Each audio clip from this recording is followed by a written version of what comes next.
Uşaqlıqdan oyun oynamağı sevirik və yalnız mən yox, həm də ki, həm təsisçilərin. Birlikdə ilk öncə kiçik bir proyektlə başlamışdıq.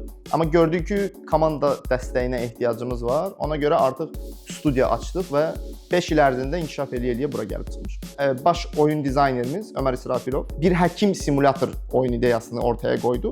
Harada ki, abstrakt, qorxulu hekayələr baş verəcək. Yəni oyun ideyasının ortaya çıxmaq belə. Oyun Lovecraft horror janrında bir həkim simülyatorudur.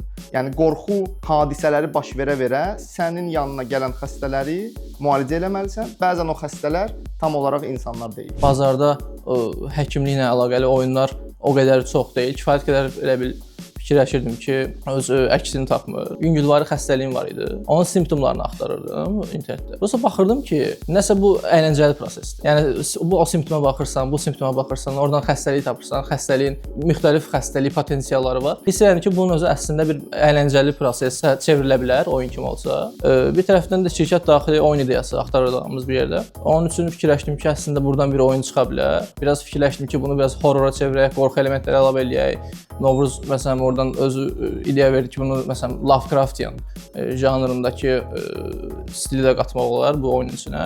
6 mart 2025 tarixində oyun Steam platformasında satışa çıxarıldı.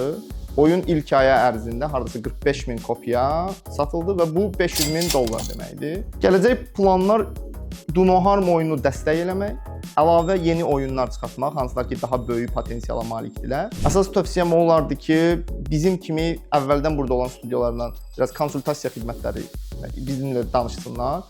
Əlavə olaraq bazarı araşdırsınlar, öz bacarıqlarını araşdırsınlar və xoşladıkları oyunlardan birini seçib düzəltməyə başlasınlar. Amma yalnız bazar araşdırması və öz bacarıqlarını başa düşəndən sonra.